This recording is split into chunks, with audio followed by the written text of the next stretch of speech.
Hello and good evening to one and all present here. My name is Vaishnavi Rathore, and on behalf of ACM BIT, it's my pleasure welcoming y'all to today's session. I'm sure everyone's pretty excited for the upcoming Code Plus Plus, a CC event where budding participants will tackle challenging questions, competing against the fellow coders, and also a time clock. And on top of it all, we have 15,000 rupees worth of cash prize for you all.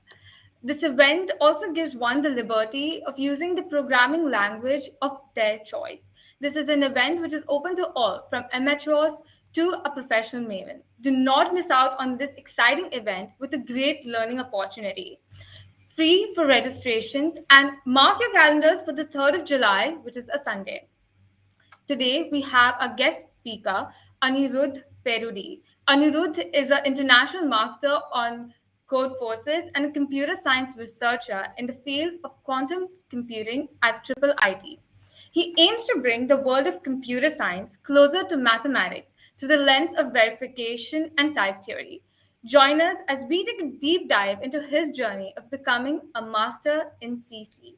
Now we have our R&C head, Aryaman Kole, taking us into the session. Aryaman, the floor is to you. Hello, everyone. Thank you, Vaishnavi. I am Aryaman, your host for the night. And first of all, I just want to thank Anurudh for taking the time to uh, being part of this session. Now, Vaishnavi already gave an introduction involving competitive programming and quantum computing. And recently, I also found out that you hold an official record for speed solving the cube. So, like, I just want to hear it from your end. Like, if you could just introduce yourself to the audience in a few sentences, and that would be great. Yeah. Uh, yeah, I'm a competitive programmer and I do research in computer science. I'll be starting my PhD in August at the Ruhr University Bochum on quantum algorithms and programming languages. And yeah, like I think the other hobbies you've listed, which are relevant to this session, I guess ICPC and being reaching a grandmaster on code forces are two achievements I have in my bag so far. Yep. Yeah, that's amazing. I mean, yeah. So we'll just start with the beginning. I think you've been doing competitive programming since around 2013, and that's almost Mhm. 10 years now. So can you Yeah. just walk us through our CP journey, through your CP journey from the start to where you are right now? Um, I started in 10th when, yeah, like one of my teachers told me about the informatics Olympiad. They just told you should try writing it. Uh, so I gave the zonal informatics Olympiad, which was just a bunch of simple math like combinatorics questions. And after clearing that, yeah, I was selected to participate in INOI, which is a national level Olympiad, from which they select like 20 to 30 students for the camp, training camp that sends the Indian team to the international Olympiad. So yeah, like when I started preparing for that, that's when I came like that's the first time I started doing CP when I started preparing for that exam. Yeah, that was I guess around like September, October in 2013 in 10th. So yeah, in school I did some basic coding in CP and some web dev. And after coming to college, I was mostly focused on CP and some theory uh, reading. And yeah, we participated in ICPC because it's like the next standard competition which everybody does. So yeah, we came pretty close to qualifying both my third and fourth year. That is the 2018 and 2019 season. Like we missed World Finals by one spot, and finally like we practiced more for 2020, and yeah, we qualified January 20. Yeah. Yeah, that's it's an incredible journey, and yeah. Uh, so we have our competitive flagship competitive contest coming up, Code Plus Plus, and it turns out that many beginners will actually be taking part. So do you have any sort of specific advice for these beginners, or like any kind of mistakes that they can avoid? And um, yeah, I mean, if it's your first competition, I think the goal should be hardly to. I mean, the goal should hardly be to avoid mistakes. It's more like yeah, you learn from mistakes you make. Um, yeah, back even though I had like 2 years of CP experience before college, like I was still not that good at CP when I joined college. I only got like good after towards the end of my first year. So yeah, first year was just like still a learning experience and like learning by myself and learning with other people in triple IT because there's a lot of like there's a huge coding culture. There's a lot of people who CP and it's just a big thing. So yeah, at the first few contests I've given, I've done frankly quite bad, and it. I mean, I think that's somewhat a necessary thing. You just have fun. Like, I mean, unless you're really exceptional, I don't think you'll just end up winning your first contest right off the bat. So I think this, uh, yeah, the upcoming contest by VIT should be a good experience for like beginners to like start like try a contest, and if they really like CP, like try doing other contests on other platforms. Yeah, I guess that's what I would say. as like a follow-up question, what kind of resources did you use when you started off? And Um, yeah, like to add more context to this question, do these resources change with your rating? So let's say, what kind of resources would you use if you were like a newbie or a pupil versus when you're a specialist? right. Yeah, So initially, when I just started learning programming, I used the Informatics Olympiad camp resources. I don't think they're very up to date, but Coaches still has the problems. On Coaches, there's still the two problem sets of like IRCS judge and like ZCO practice and INO practice. So basically, those are the problems I started with, and those are the topics I picked up. But now I think there are a lot better resources. Like for anybody who's getting into CP, one thing I usually recommend is the USACO guide, which has like a comprehensive level by level coverage of pretty much all standard, all well-known CP topics under the sun, um, split across like 5 different difficulty levels.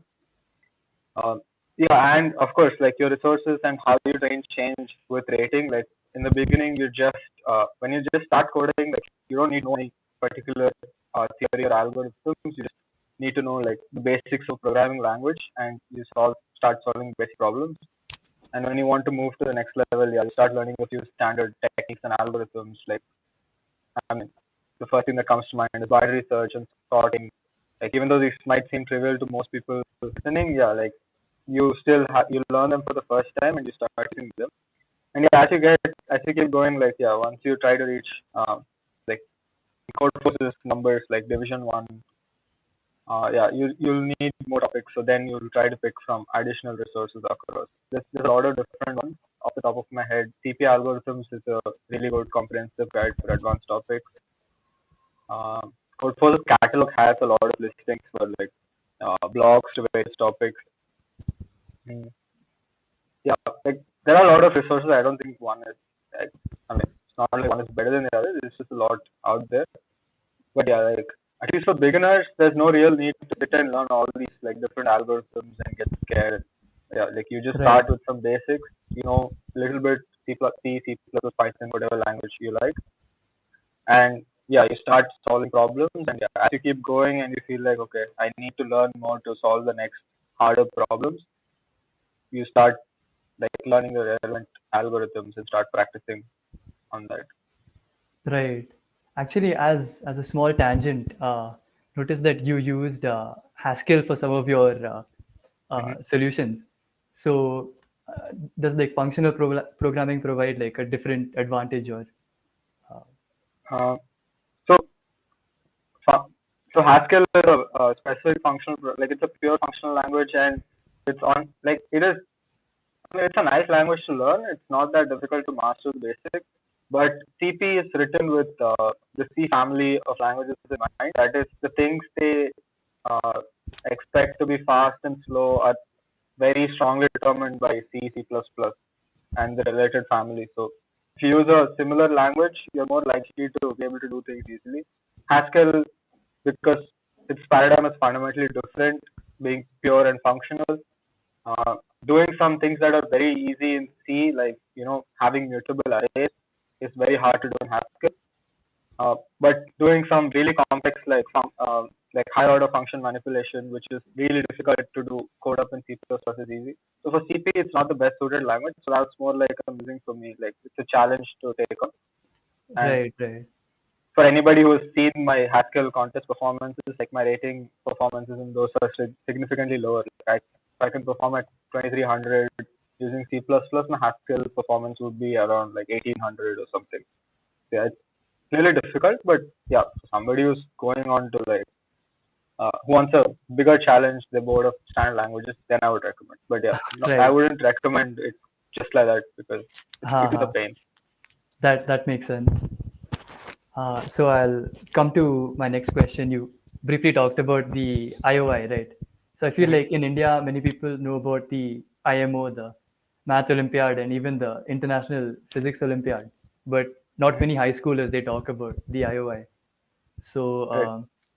basically, if there is some high school student watching this, then what kind of what kind of strategy can you recommend to them to like maximize their chances of getting in? Right. So I think like in a few cities, especially like Delhi and all, like the informatics Olympiad has become quite huge. Like it's quite standardized in schools. Like all the school kids know about it. Like a lot of participants, and like when I participated in the Olympiad, it was fairly easy. So given the same level of skill that I had then, I would not qualify now. Like the students have just gotten way better, and like few students have even have been like rated at the top of India's list. That is across all all CP programmers in India. So yeah, like it has gotten tougher, and few cities I think it's popular, but yeah, for a lot of places I think it's still not so well known.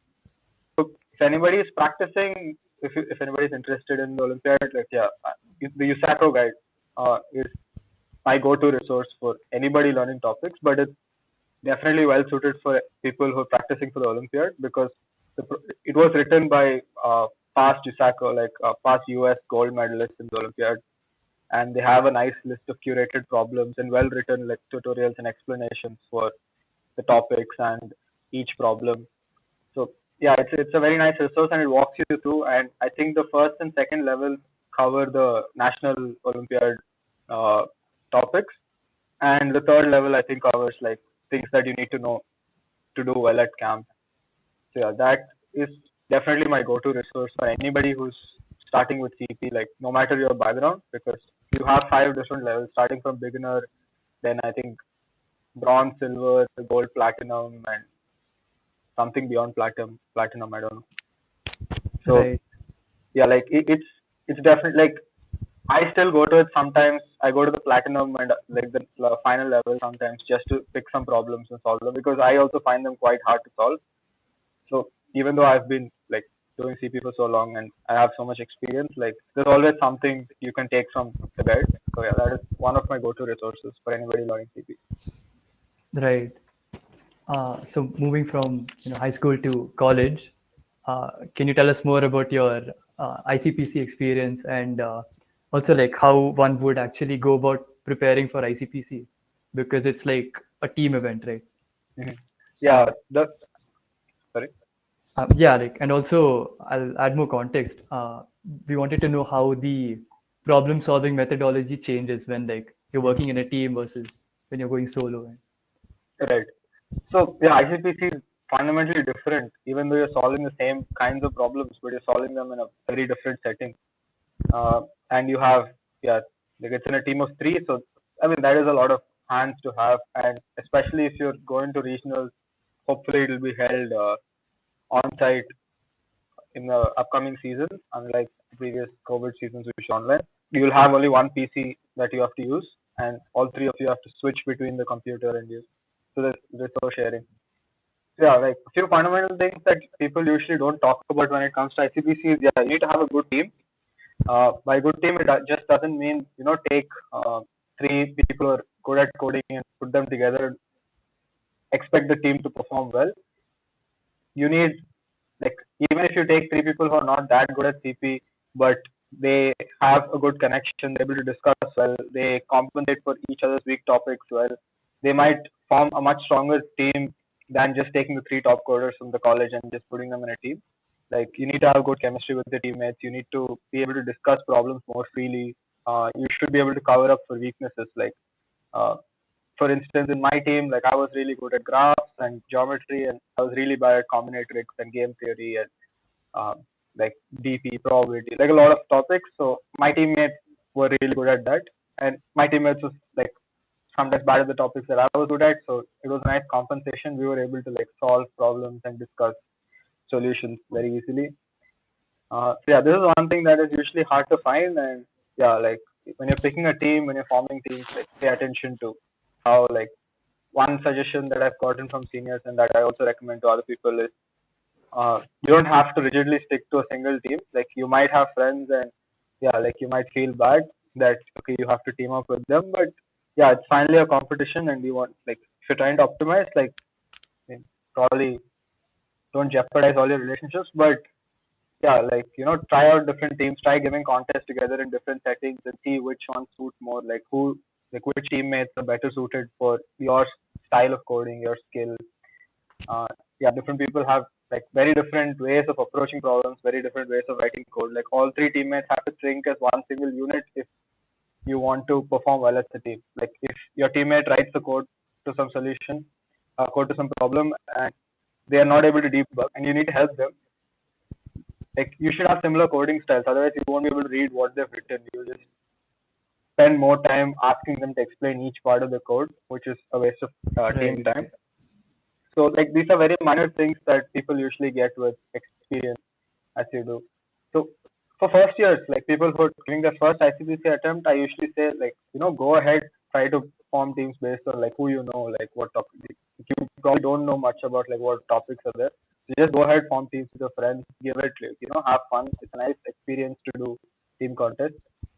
And yeah, after that, like once you know like okay what went wrong and what went right with the team, you can then decide how to form the next team, or like if your team did really well, then you can continue with that and so on. Right. That's actually some very valuable advice there. Um, my next question to you is regarding your CP journey. Mm-hmm. So, what's the toughest hurdle that you had to overcome throughout your CP journey? Toughest hurdle. Well, there are a lot of hurdles, but yeah, the toughest one would be confidence, I guess. Uh, like one key thing that I've realized is most of my significant rating jumps on code forces, even though people might think they're because of preparation, is purely from confidence. Uh, like from the contest that I started doing really well to the previous contest where I was struggling with my rating, there's not much difference in what knowledge I had and what skill I had and the amount of like problems I knew how to solve.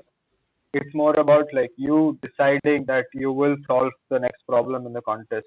If you go into the contest saying that okay, like if I get the C problem, that's enough, or like let's say I say if I get the Div1 B problem, that's enough for me. That's a good contest, and you stop thinking after that. Like that's where you're losing. So one key change I made at some point was okay, I have to go for the next problem. Like even if it has like 5 solves or even if it has 0 solves, when I pick it, I still have to attempt that problem. So when I pick up the Div1C problem, saying that I have to solve it right now, yeah. So that made a key change, and even though like you might not always solve the problem, but you will at least have a chance when you can solve that problem instead of giving up prematurely because of your lack of confidence. So Right. yeah, like in my opinion, I would say you can get plus 200 from your code courses or like that coder rating just by sheer confidence when you give a contest. If you think that you can get it, you're more likely to get it. You might perform bad in a contest. You might lose a lot of rating if things don't go well and you're taking risky strategies. But that's part of it.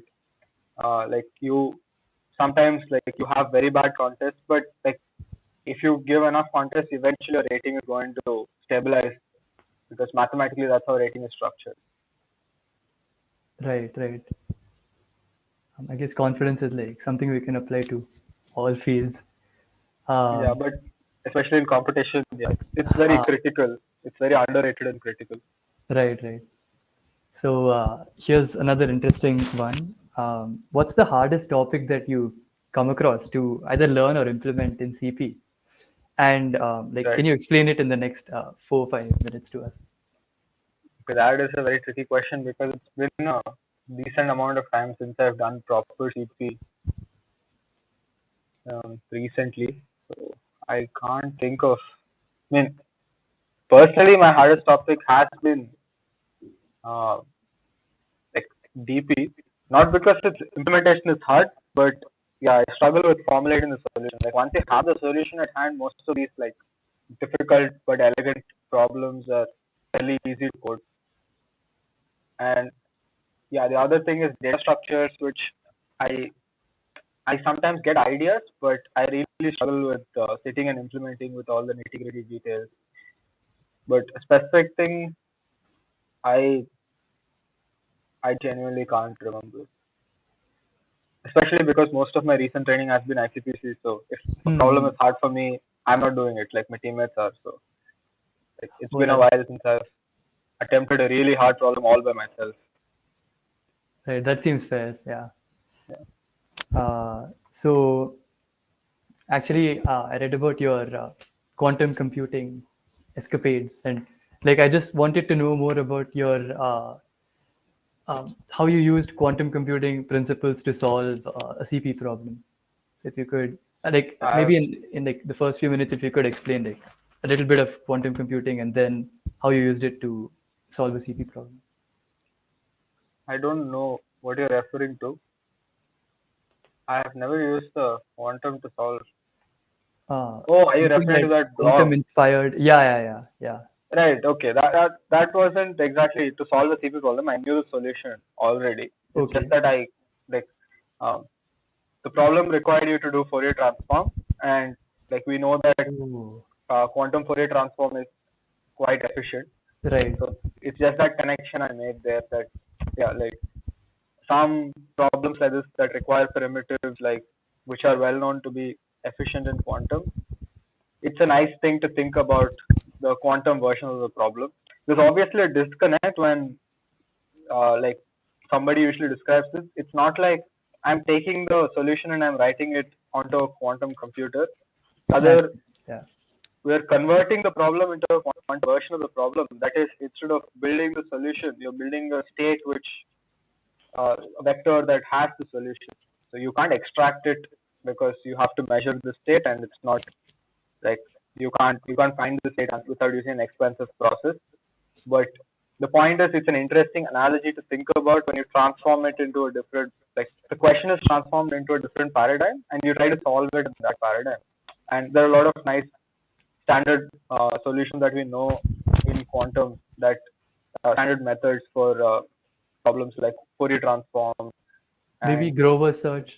yeah, search problems. So you can Right. always transform these like problems into a quantum version of the problem, and you can try to solve it. Yeah, that's a nice that particular problem. Like when I saw the expression, like I didn't like.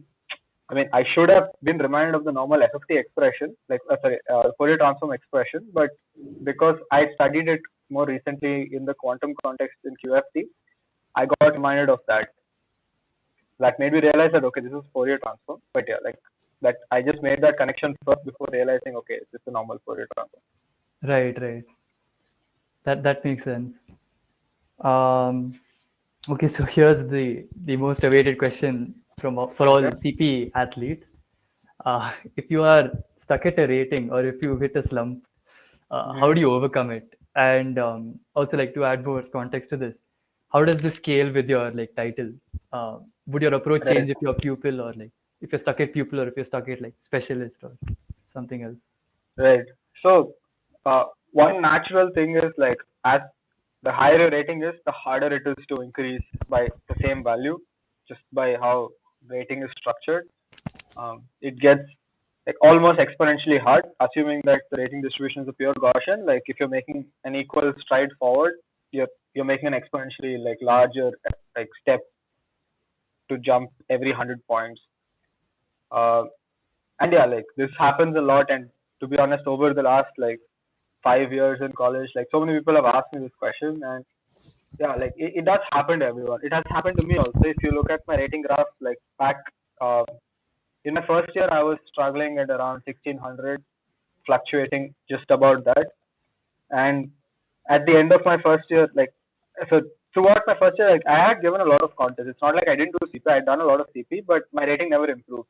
But towards the end of my first year, I was like, okay, I have to improve. And I realized that whenever I gave contests, I never did them seriously. I would either start them late or, when I solved the first two problems, I'd just be satisfied with myself and go for dinner and just, not think about the remaining problems that seriously. So that summer I sat and I was like, okay, I have to improve. So I picked, at that time, there was a thing called A2OJ. So people who have been doing CP for like four or more years might be familiar with that. And I had a ladder. So it had a ladder for Div 1D problems. So it's basically just a collection of Div 1D problems. And the next problem only unlocks after you solve the previous one. So you have to solve them linearly. You just don't have a huge set and you're just not scared because you're seeing like a lot of problems and you give up. So you see only one at a time so you can sequentially make progress. So I did pick a Div 1D even though that was way beyond my level. Like I was able to solve Div 2C. So Div 1D is like Div 2F or G problems.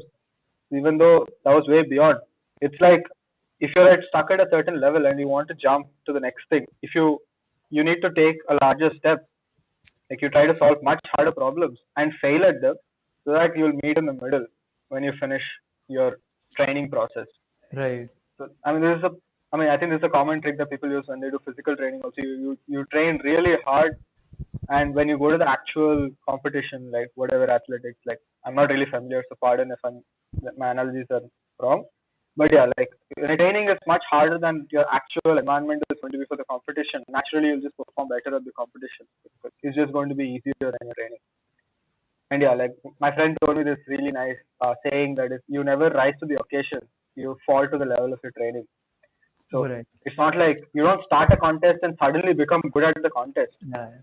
And for anybody who read Amnik's blogs, he's written a very nice thing saying you don't you you only solve problems in a contest that you already know how to solve. You're not solving anything new. Like it's very unlikely that you're coming up with something unless you're a prodigy, like who's done his PhD at 14 years old or something like that. So you're only solving things that you know how to solve. So that's not the hard part, like knowing how to solve. The hard part is actually achieving it in that contest. In that moment, you have to achieve what you've trained for. And for that, when you train, you take like 2 steps forward. You try to train at that level. So if you're struggling with Div 2C problems in contest and you're only able to solve like A and B, then pick a bunch of like E problems or Div 2D or Div 2E problems. They're going to be definitely very difficult for you.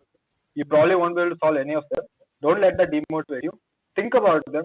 Try to look at the editorials a little bit. Try to take some hints. Recent CF and AdCoder contests have like very nicely structured editorials where they show you a few hints before revealing the actual solution. So try to read a little bit, discuss with your friends, which is always very useful because you don't directly like spoil the solution for yourself, but you're getting ideas and come back to it a few days later. And at the end of this process, you might not have solved that really hard problem, but you know how to solve harder problems than you knew before. Right. Now, if you give a contest, there's a very good chance that you're going to solve a Div 2C problem than you would have like before this training. Right. That actually makes sense. So And yeah, about demotivation, yeah, like it happens. There's no real good way around it. Like it hits and yeah, like it's an emotion. So you just like I can't just say like suck it up and carry forward with it. But it's like a rite of passage. Like I think anybody like who's training to reach a certain level has to go through something like that. So yeah, like usually it helps when when you have a support group, when you have friends to discuss problems with, and you're competing together because then the environment becomes more friendly. You're not just feeling bad that something happened in the contest. Everybody is doing bad in one contest or the other. Like you're having fun together, and that will at least take your focus away from just purely focusing on your performance. And the other thing is like don't pay too much attention to your rating. Like when you become good, your rating is automatically going to start improving. And there's a good chance that you might get unlucky 2-3 contests in a row, so your rating can fall. That's not really a depiction of your quality or like your training not paying off. It takes time for you to see an effect in what is happening. So rating is just an extra factor to determine if you're on the right track, but not the defining like measure to say that like if and only if your rating is good, you're on the right track. So yeah, if it's going well, feel happy. If it's going bad, like come back to it later. I'll pick up at some point in the future. Right. So yeah, those were a few audience questions there. Thanks for that. Now moving to my next one. How do you think CP has helped your career? Yeah, this is a very standard question. Like everybody asks me why am I not doing a software job? Because with my Right. profile, apparently I'll get a really good job. But yeah, I mean, I've decided not to do that. Not really my cup of tea, even though it's supposed to be similar to doing CP. But yeah, like I did CP because I chose to do it, not because somebody else was asking me to do it. So it was free, and yeah, like even prize money wasn't a big deal for me. Like I usually participated in contests that didn't have any prize money. Um, so yeah, like research was just purely my choice from before, and yeah, like it's uh, shaped up over the past few years. CP, I mean, I can't say that CP has a absolute impact on research. It's just that CP is a certain way of thinking about problems. You try to get nail down the details when you're trying to solve a difficult problem. Um, you don't just stop at okay, like I know how to solve this. You actually have to finish writing the code up till the very end, and yeah, like it has to it has to work till the lowermost layer at which is solving the problem. So that's a nice thing that is usually helpful when you're thinking of like systems or theory research because you're solving problems at a higher level, and a lot of times you might get lost in the details there because you can't make the vertical connection to what is the lower level of abstraction. If you're thinking of complexity, most of the times you're thinking in a very abstract level, and for experienced researchers, it's something quite trivial. So like a professor or like an advanced like postdoc might be able to fairly easily like think of these topics. But for somebody starting out with research, especially a master's or PhD student, like it's nice to have examples that connect you to reality and like walk you through the different abstraction levels to tell you where you are. CP helps you think very clearly at the lower abstraction level. So when you do research at higher abstraction levels, also you're able to make these connections more naturally when you think Right. of research problems It's like actually algorithms and programming language research to be more specific. right. So you have to like think deeper and basically complete the entire solution. Yeah. Uh, okay. Okay. This question's from Twitter, from Harshil, and Mhm. he's asking, how are you researching in quantum computing from a CS background? So like, I'll just That's advert. computing, right? Yeah, quantum computing. Okay, Right. that's Yeah, there's some, I mean, people, I mean, there are two words in there. There's quantum and there's huh, computing. Quantum computing is more computing than quantum physics.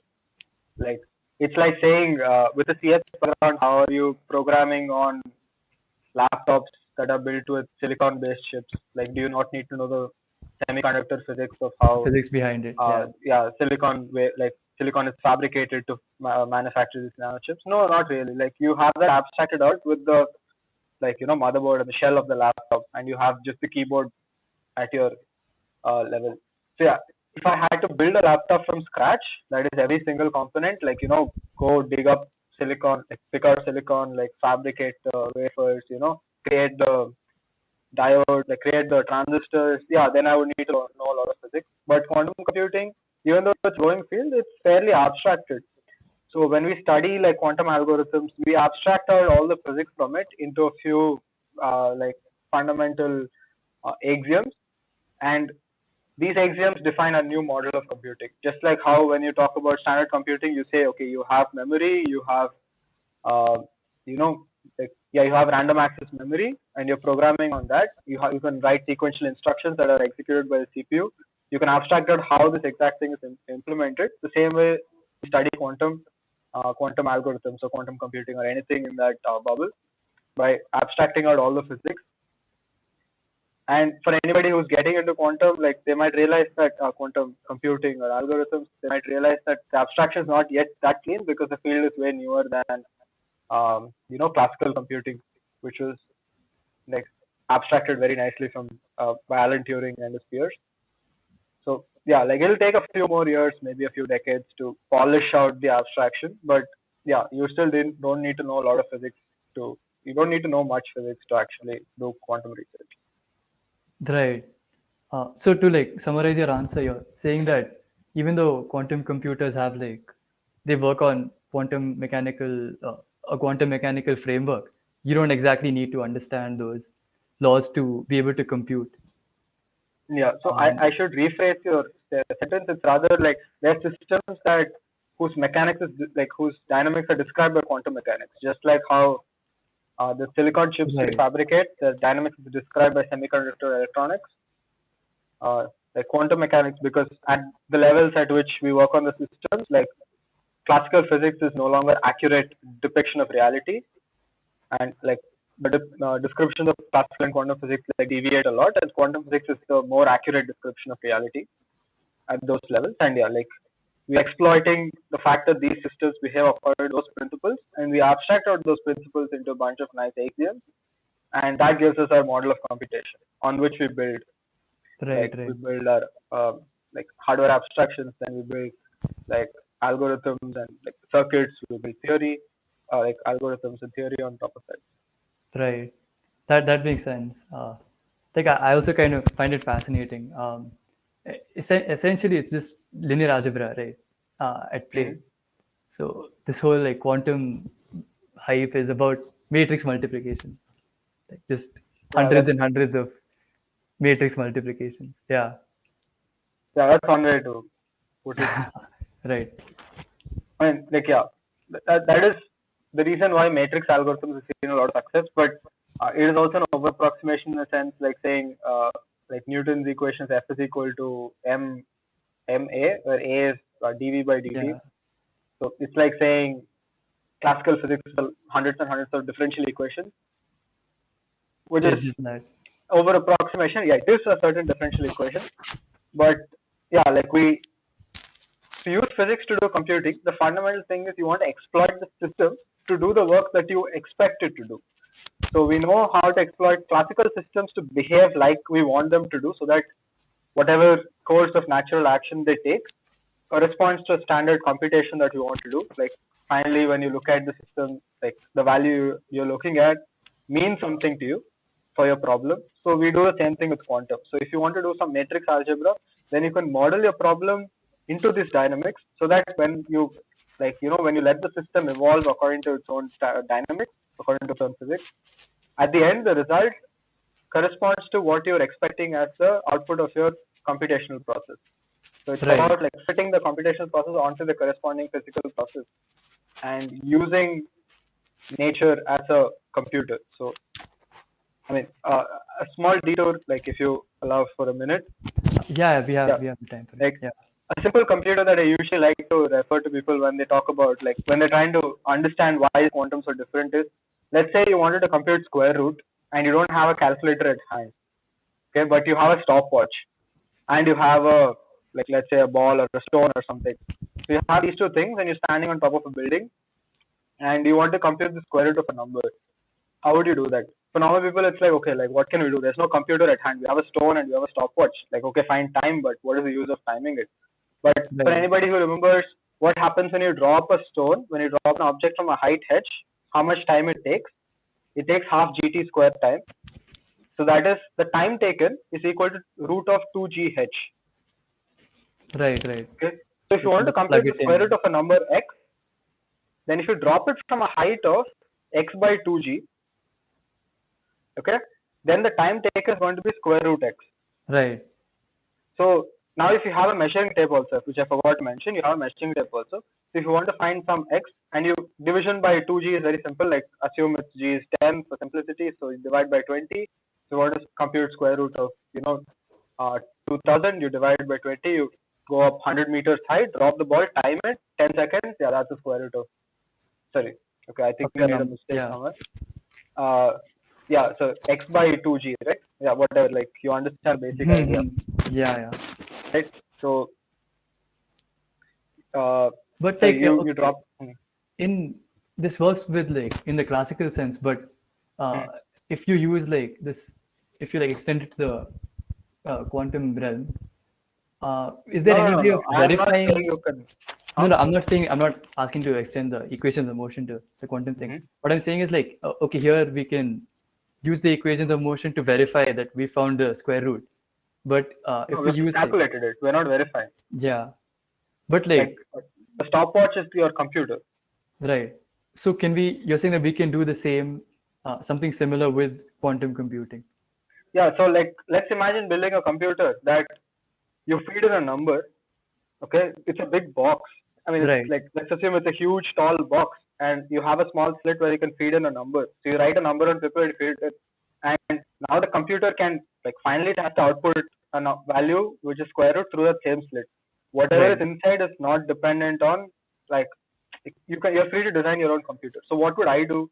I would have a human sitting there with a stopwatch, a stone, and a clock and a lift. Right? He'll right. take the number, he'll look at the number and like compute the height to go up to. Hmm.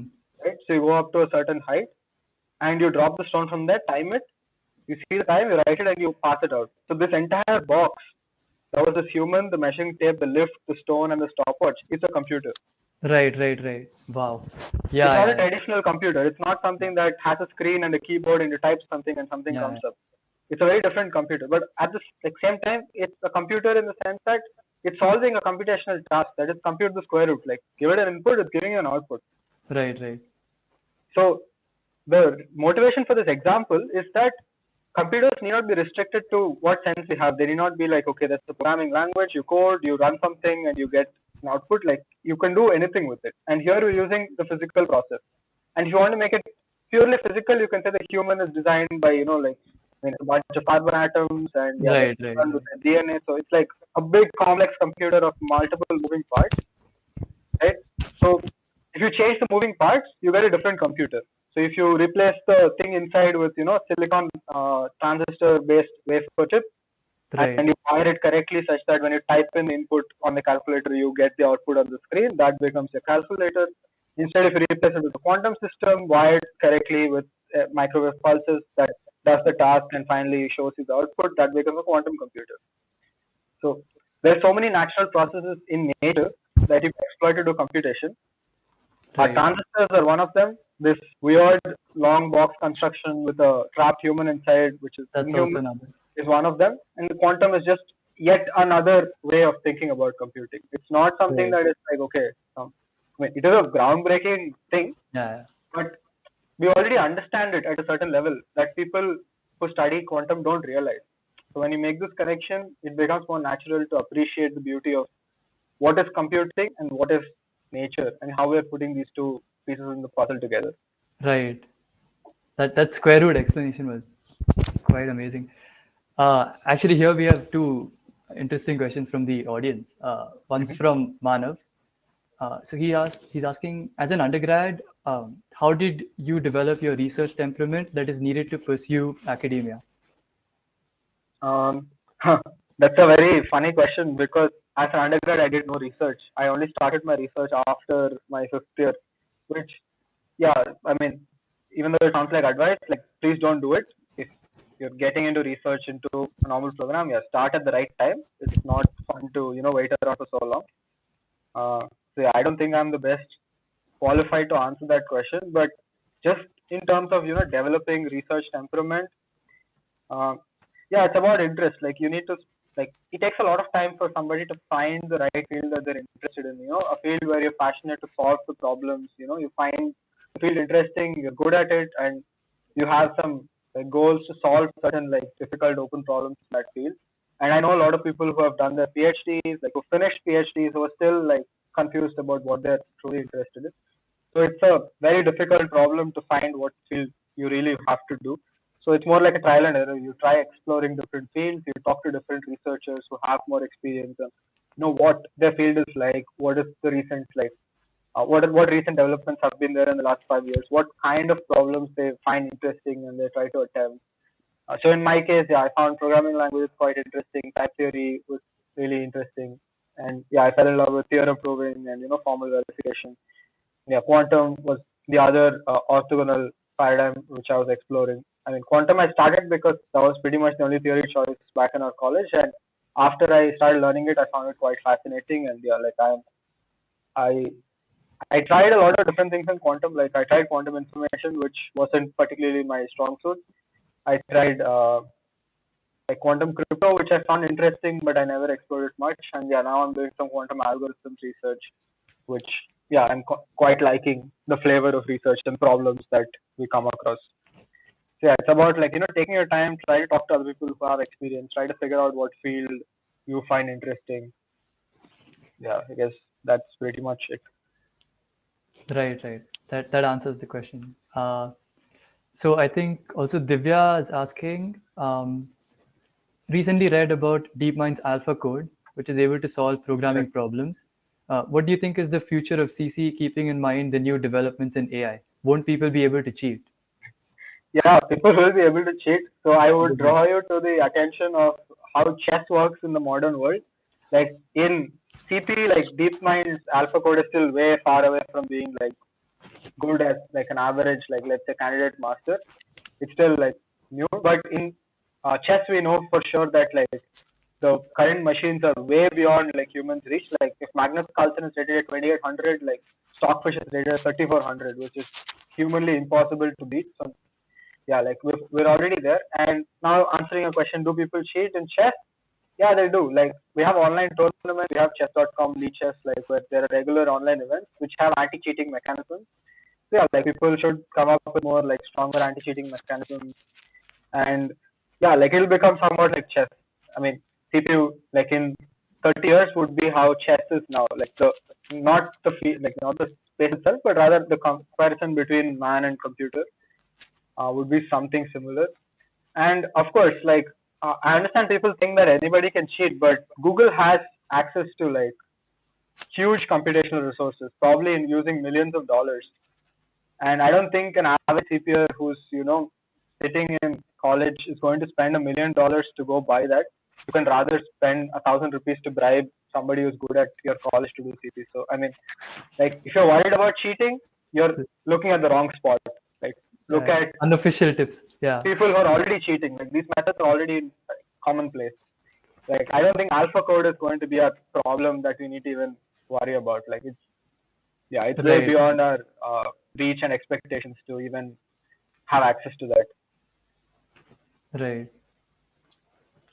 I think even like at a competitive level, like people don't normally cheat in chess, so we won't really see cheating. At a competitive level, in live events, people like in on-site events, people usually don't cheat, even though there have been events like lower-rated things, like 2200 and below, where people have been caught going to the bathroom using their phones to check up on Stockfish or communicate. So there have been a lot of events, people being banned, but they have very strict anti-cheating policies that keep these in check. And in CP also, like at ICPC, like at the on-site events, like there's no cheating because like we're all separated out. Like we have separate computers. We're placed like roughly far apart from each other that nobody can really look at a computer and figure out what you're doing. So yeah, like in on-site events, there's not much to be worried about. And of course, like it's not like you're going to be able to take some random AlphaGo, like a TPU which runs AlphaGo like into the environment. You're not even allowed to take your own pens and pencils. So, but in online events, yeah, it's going to become but yeah, like there's already so much cheating, especially on code forces, because CP rating is such a critical thing for getting jobs that yeah, like that has become so standard that code forces is like rating is losing its value. At least like below 2100, the numbers are really losing value, which is why I usually don't recommend people to worry about the rating, because even though it looks like everybody else is doing better than you, they're probably cheating. So if you're doing it honestly, do it honestly, and yeah, like probably use non-standard platforms, because yeah, nobody cares about ratings there.